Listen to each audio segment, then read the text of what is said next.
मैं अपने 2-3 मुद्दे रखना चाहती हूँ। उस मुद्दे की शुरुआत के पहले मैं 2 लोगों को ये मुद्दे समर्पित करना चाहती हूँ। उसमें से एक मेरे माता और पिता है, जिन्होंने मुझे पैदा किया और मेरे भाई और मेरे में कोई भी दूजा भाव नहीं रखा और हम सबको इक्वल समानता दी।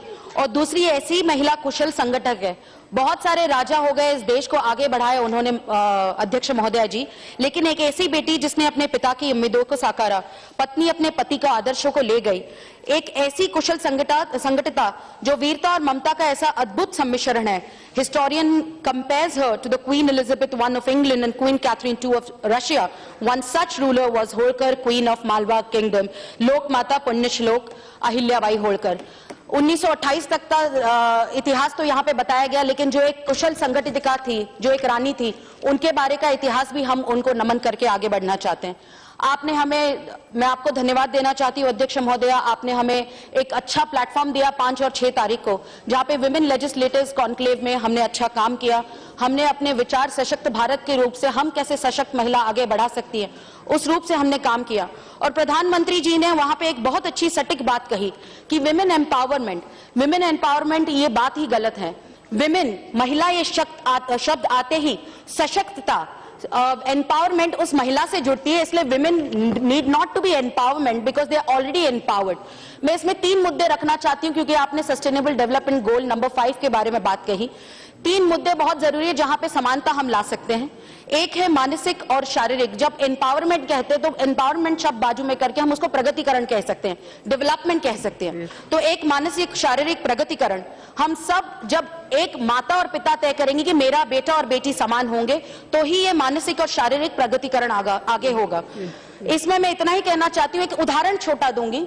रॉबिन चौरासिया जैसी एक लड़की मेरे चुनाव क्षेत्र में पिता, पति और भाई के कुकर्म से और सेक्स वर्कर्स की बेटियां, इन सबको नई जीने की उम्मीद देने के लिए उनको पढ़ा रही है, आगे बढ़ा रही है। और वह एकमेव ऐसी भारतीय है रॉबिन चौरासिया जो उनको शारीरिक मानसिक रूप से इन चीजों से बाहर लाके आज ग्लोबल टीचर प्राइज में एकमेव भारतीय ऐसे है जिनका नाम उसमें शामिल किया गया है। दूसरी महत्वपूर्ण बात एसडीजी नंबर 5 में है आर्थिक इकोनॉमिक प्रगतिकरण, उनकी ताकत।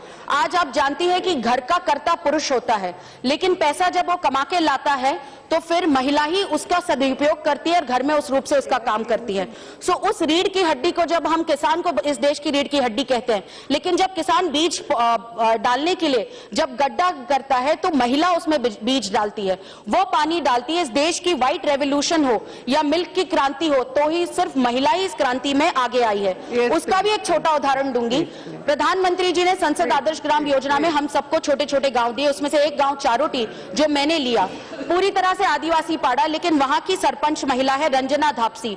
उन्होंने अपनी सक्षमता दिखाई और आज मेरी दोस्त अनीता डोंगरे के साथ हमने एक वहां पे गारमेंट फैक्ट्री बनाई है और 100 महिलाएं वहां पे काम करती है। और विश्व रूप में जो कपड़े वहां पे बनाए जाते हैं, मैं 1 मिनट में बात खत्म करूंगी, विश्व रूप में जो कपड़े बनाए जाते हैं वो हमारी गांव की महिलाएं बनाती है, चारोटी की बनाती है। उसकी एक शॉल भी हमारे आदरणीय वेंकैया नायडू जी ने पहन के पूरे यहाँ पे दिखाया था। तीसरी महत्वपूर्ण बात एसडीजी गोल नंबर 5 को पूरी करने की है, पॉलिटिकल एंड ऑर्गेनाइजेशनल सपोर्ट। मैंने एक बात कही थी, हमारे यहाँ पहली बार इतिहास में लोकसभा में सबसे ज्यादा महिला एमपीज हैं, लेकिन लैटिन अमेरिका में कहा जाता है, और ये शुरुआत है कि one woman enters in politics, she changes, but many women come in politics, politics changes. So हमें बहुत सारी महिलाओं की इसमें बहुत जरूरत है और वो वर्ल्ड इकोनॉमिक फोरम में बताया। अंत में मैं यही कहूंगी, मुझे गर्व है कि मैं आजाद भारत में पैदा हुई हूं। आजकल आजादी की परिभाषाएं बहुत अलग अलग कुछ दिनों में बनाई जाती हैं, लेकिन मेरी एक महिला करके आजादी की परिभाषा एक ही है। मेरी परिभाषा है कि मैं आजादी चाहती हूं मेरे गर्भ में पली बेटी को बचाने और पढ़ाने के लिए। मैं आजादी चाहती हूं जो भी कपड़े पहनूं बिना डर के मैं इस देश में घूमूं। मैं आजादी चाहती हूं शारीरिक और मानसिक उत्पीड़न करने वाले समाज के उस तबके से। मैं आजादी चाहती हूं मैडम उन विचारों से कि महिला आगे बढ़े तो उसके चरित्र पे सवाल पूछा जाता है, मेहनत की प्रशंसा बाद में की जाती है। और मैं आजादी चाहती हूं मैडम मंदिर और दरगाह में जाने के लिए मुझे और सुकून से वहां पे मैं प्रार्थना कर सकूं। यही है सच्चे आजाद हिंदुस्तान की आजादी की परिभाषा। And this freedom is required for us, not the other आजादी। बहुत बहुत धन्यवाद।